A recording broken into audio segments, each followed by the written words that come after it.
welcome everybody. I'm Greg Meyer with Fabric, and a lot of you are here for a first time for our chili cook-off or whatever. So we're here every Sunday at 10:30, well, except in the summertime. But we're glad to have something like this to do today. I'm terrible at talking one of these things. This is easier. So glad to have you here as people are finding seats. First of all, let's just give a hand. Well, let me introduce our chili cookers. And you guys can just like stand up and wave. Jill DeSanto. She was cooking for All Square. And Bjorn Westgard for Guild. And we've got Catherine Anderson for the Lift Garage. Oh, she's back there running our live stream. We are live, yes. Okay. And Mike Russert was for Nibiwalk. The Nibiwalk, there he is up in the... All right. And Mia Finnemore and Hans Lundquist were cooked for Reclaim. There we go. And Peter Christ, and I think Ann must have helped him because the chili was good. No? Was for Settled. It was good anyway. That's great. And then Darren Selberg for Sharing and Carrying Hands. All right, there you go. Okay. So thank you so much for doing that. And then just these, we're going to hear from these 7 organizations just very quickly. All Square, Guild, the Lift Garage, Nibiwalk, Reclaim, Settled, Sharing and Carrying Hands. Thank you for being here. Let's give all of them a hand too. They are actually why we are here, because of what they are doing out there. So that's really important. I've got a question for all of you. You all voted your 3 votes. Anybody forget? Good. I'm curious, hands up. Did you vote mostly for the chili, or did you vote, that's the first vote, or did you vote for the organization? Who voted for the chili? Who voted for the organization? We've got a shallow group here, folks. I did too. Well, I don't know. Who wasn't sure which way you did it? It was kind of a, yeah, I see a lot of, yeah, I think so. Okay, so I think that's probably pretty typical.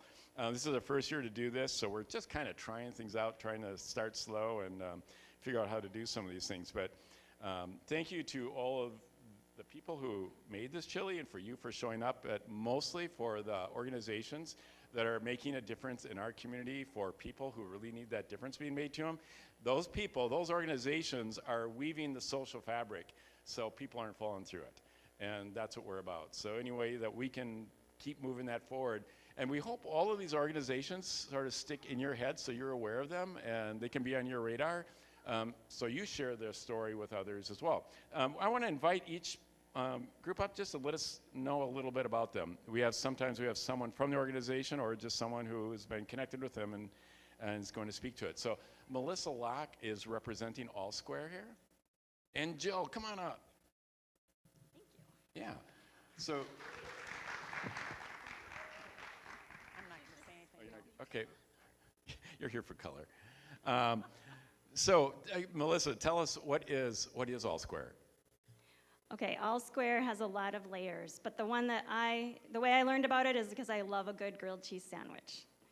So who's had those?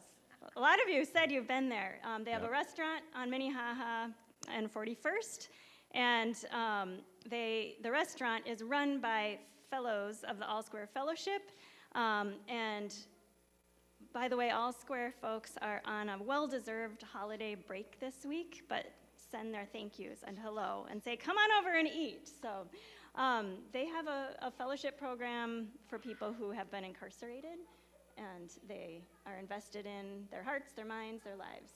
So, yes. Yeah, you don't need to tell me, tell them. I'm also a big fan. You asked me the question.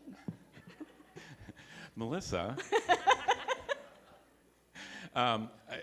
Chris and I are big fans of All Square too. We've been going there since they opened. So how are they making a difference? Let the fellows tell you, okay? So this is better than I can say. So Taryn Gill, All Square means a lot to me because of the grace and mental clarity the fellowship provided.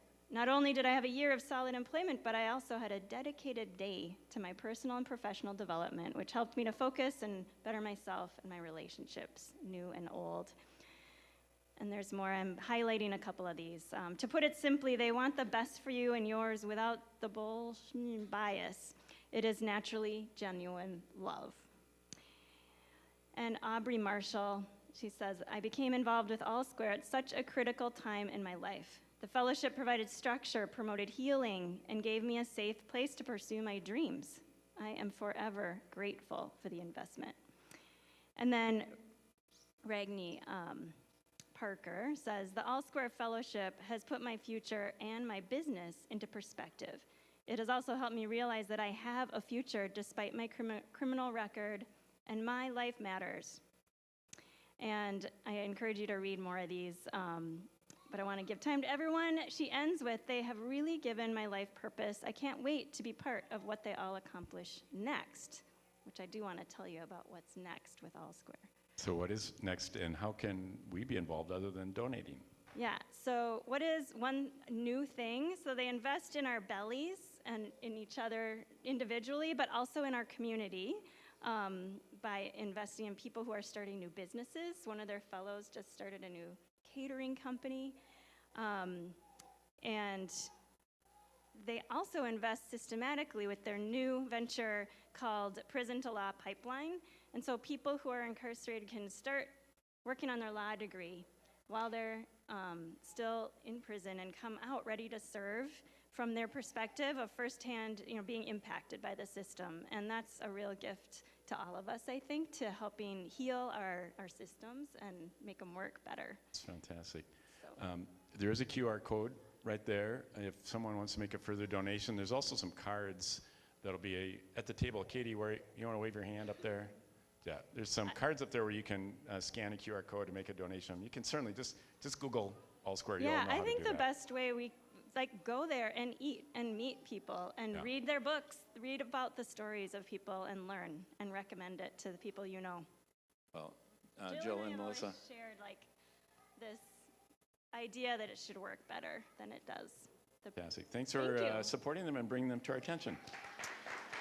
The chili was delicious, Jill. Bjorn, can you come up and tell us about the Guild? What is Guild? Hi. Hey, Hi. everybody.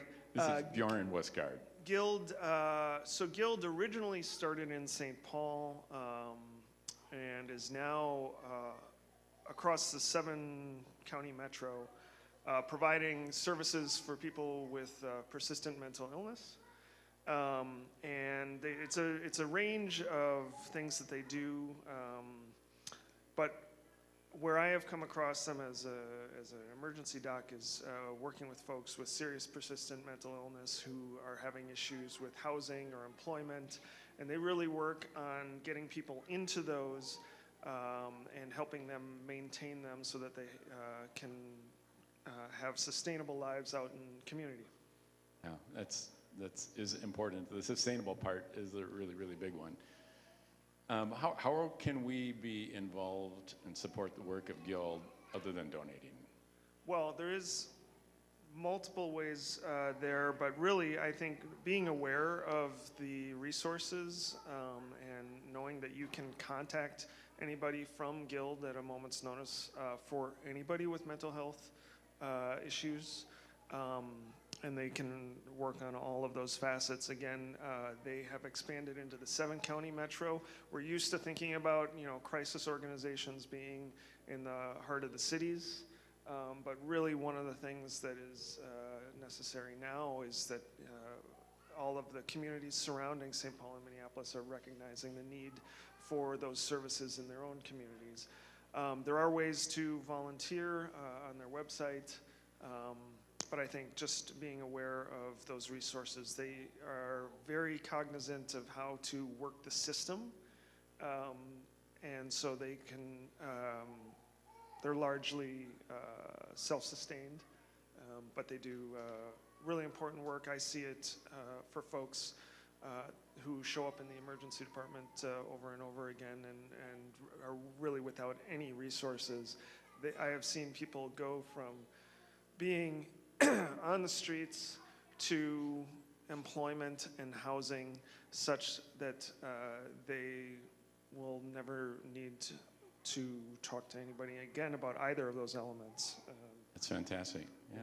Well, thank you. Thank you. We're in January here. We're talking Care IQ, and that's like how do we deal with people beyond the and get beyond these normal everyday, I hate to call them that, but kind of trauma and relational issues. And one of the big things is widening your circle. And so knowing that Guild is there to widen your circle in a place like I have no idea how to help this person in their mental health issues. That's a great opportunity. Kath, we have Carissa Betcher from the Lift Garage. Carissa, can you let us know a little bit about what Lift Garage is? Hi, I work with the nonprofit The Lift. So we are a nonprofit auto repair shop, which is pretty unique. That means that we charge only $15 an hour and parts are sold at cost. There's no markup, and we serve low-income Minnesotans. So at or below 150% of the federal poverty guideline is our clientele, and it is something that we see that a lot of people can relate to.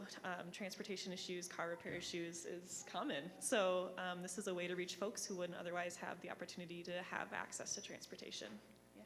Yeah, well, huge because the transportation piece when it also breaks can become an unovercomable, can't it? Yeah.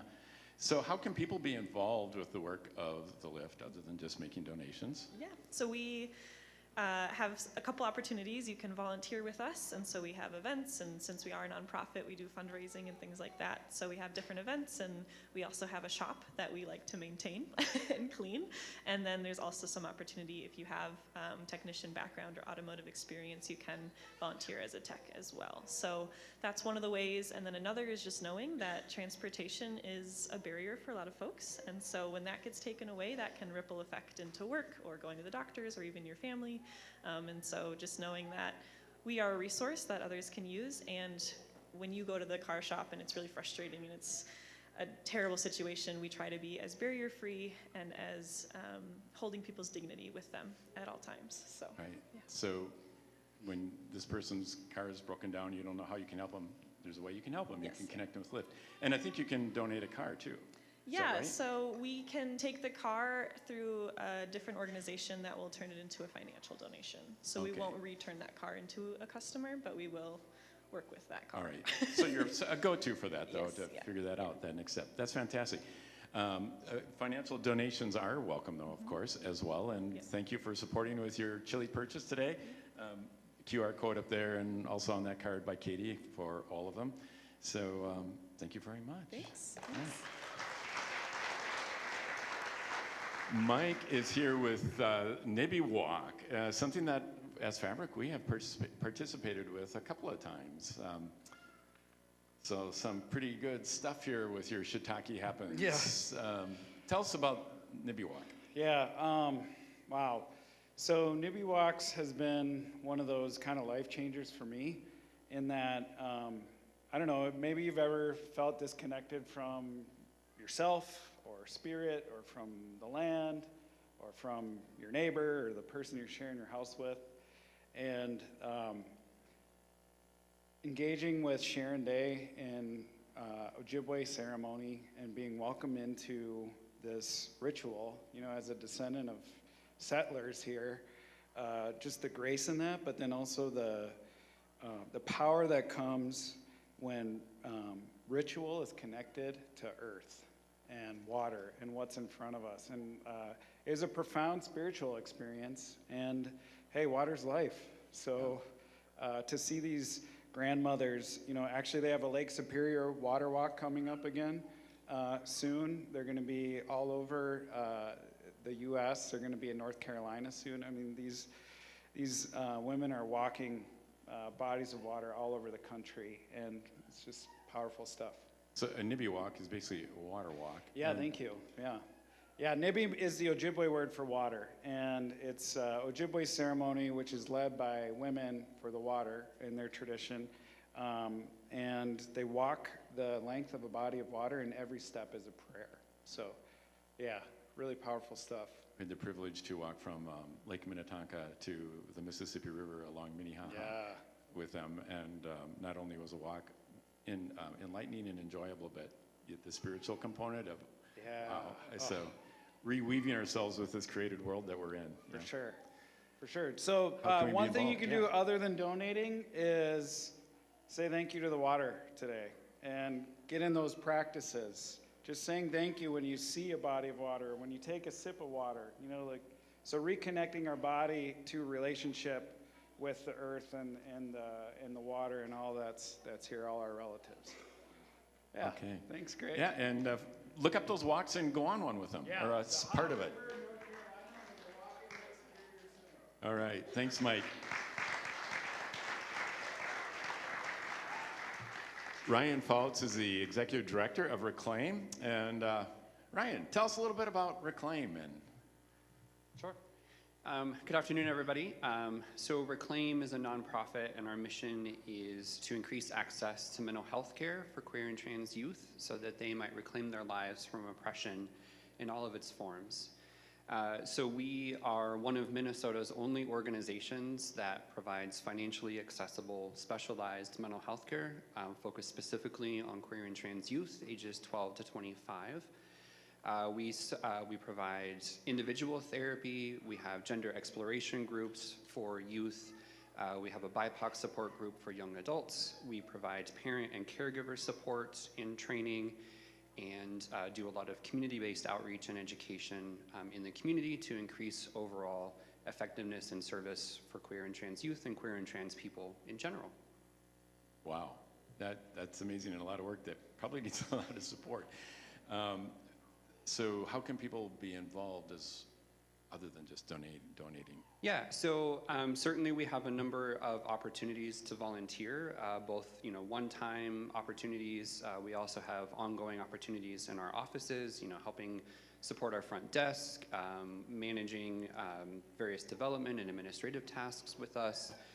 And I think too, also just helping us to get the word out and sharing information about not only our services, but other services for queer and trans people. I will mention something that recently was published. The Trevor Project is a national organization that analyzes the state of mental health for LGBTQ youth. And this year was their first year where they divided their data out state by state. And in Minnesota, 49% of LGBTQ youth who wanted mental health care were not able to get it in 2022. So, helping us share information and share our resources and getting that out to the community so that folks know who we are, what we provide. We offer all of our services in a financially accessible way. So we take insurance if folks have it, but if they're not able to pay, we still work with them. And so the support of our community is that key guide in helping us do that. That's fantastic. I know all of us run into these situations, so just knowing that Reclaim is there to refer people to is huge. Yeah. Yeah, so there is a donation opportunity up on the screen, and you can catch that, but talk to Ryan as you go out, too. Thank you. All right. Peter Chris is here to share a word about Settled and the project they got going on. So what is Settled, Peter? Settled is an organization that is developing and putting into practice a new model for helping people coming out of chronic homelessness. It's based on the doctoral PhD research of one of the co-founders who studied at the University of Minnesota School of Architecture to use tiny homes and to create intentional communities of tiny homes in partnership with faith communities around the metro. And their first tiny home community they call a sacred settlement. The first sacred settlement began occupancy this fall in St. Paul on along Wheelock Parkway. It's called Mosaic. You should drive by and check it out. And they're helping other churches figure out if that is a model that works for them in their community. And it just so happens that my own congregation, I serve at Prince of Peace Lutheran in Roseville, and we were delighted to be asked by the Roseville Police Department to provide some temporary space for a woman living in her school bus this summer. We, on any given night, for the last couple of years, we have 1 to 4 cars parked in our parking lot overnight. And we've gradually made connections with some of those folks. But Valerie came to live with us in her school bus, and she connected us to Settled because she'd already sniffed out this opportunity and this exciting model. And she very much wants to live in a tiny home in this kind of a community. And so in the meantime, while she's waiting, we agreed to host a tiny home on our church campus. And so she is now just moved in on December 15th. And alongside a second tiny home, which is part of the model, is intentionally occupied by an intentional neighbor. Actually, in this case, a family of 3 who have made a decision to simplify their life, move into a tiny home, to live in community with Valerie and with our church. And so really powerful story unfolding in our midst, and it's just kind of happening to us, and we're just trying to keep up and catch up and play catch up all along. We will go through the process of discerning, can we do this on a permanent basis? And so, yeah. Well, thank you. And people can be involved. The organization is rapidly kind of expanding, and they already have been recruiting faith communities to build tiny homes. And so there are building projects. If you go to their website, you'll find when weather gets warm again, it will get warm again. There'll be churches that are building these tiny homes onto trailer platforms, and so you can be involved in a building project. You can fund a tiny home. There's a workshop that they use as part of their street outreach to the homeless community. You can be involved in a workshop over in Maplewood. And all kinds of stuff on the website. Check it out. It's a really dynamic website, settled.org. Yeah, that's fantastic. Yeah. Thank you. Yeah, All right, thanks for that work. absolutely. Thanks for. Peter was part of the Fabric community and part of our staff here, and then he went in. Now he's a real pastor at a real church. Yeah. Fantastic. We have Darren Selberg is here with our Sharing and Caring Hands. Some pretty outstanding chili too, and tattoos. How else does the bass player in the band get noticed? I don't know. So tell us, I think Sharing and Caring Hands is a familiar name for everybody, but I don't know if everybody really knows what they do. Yeah, it's been around 40 years, started by Mary Jo Copeland is a name that you maybe see in the media a lot. Mary's Place. Yeah, Mary's Place. I think of her as the Mother Teresa of Minneapolis in a way. She started this as a way to bridge the gap between the community and the needy. And so they do just tons of stuff, providing beds to adults and children. They've got transitional shelters that house 600 people a night. Most of those are kids. They've got services, dental services, eyeglasses services, free clothing. They donated, or they gave away about 500,000 pounds of food that was donated last year. So just a whole variety to help people get on their feet. So how can people be involved with Sharing and Caring Hands? Well, you can donate money, and one of the things I like about them is 91% goes to the services themselves. Their overhead is only 9%. So compare that to a lot of other charities. It's super efficient, but you can also help cook and serve a meal.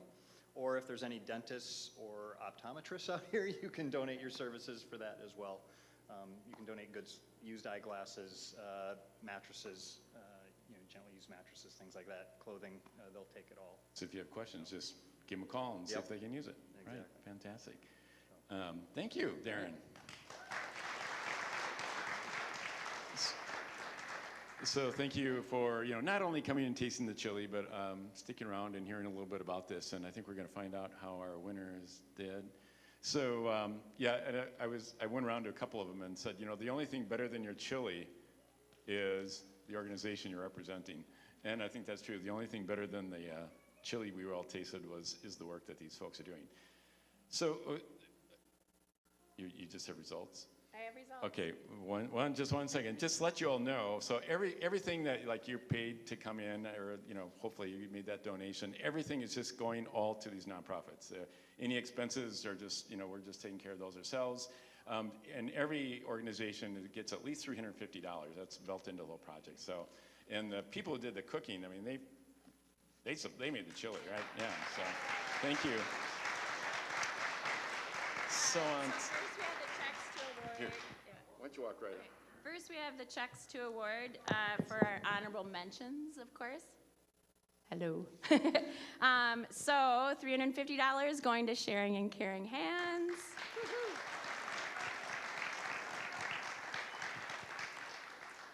And $350 going to Settled.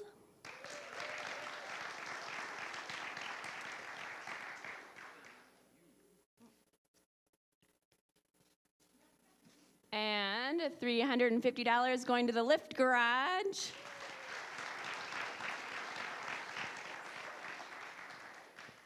And then, surprises of all surprises, we had a tie for third place. So we divvied things up, and we have $438.90 going to All Square and to Nibbywock.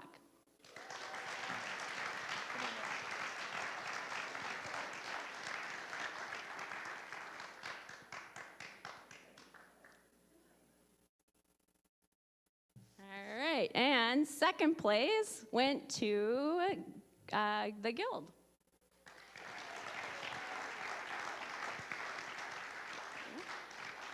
And our first place winner, raising $794.50, pretty awesome, goes to Reclaim.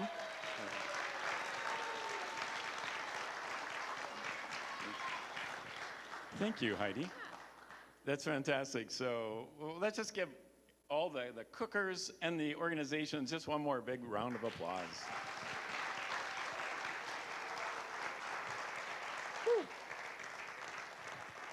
So we're just kind of cutting our teeth on this year, so hoping to make it even more grand next year.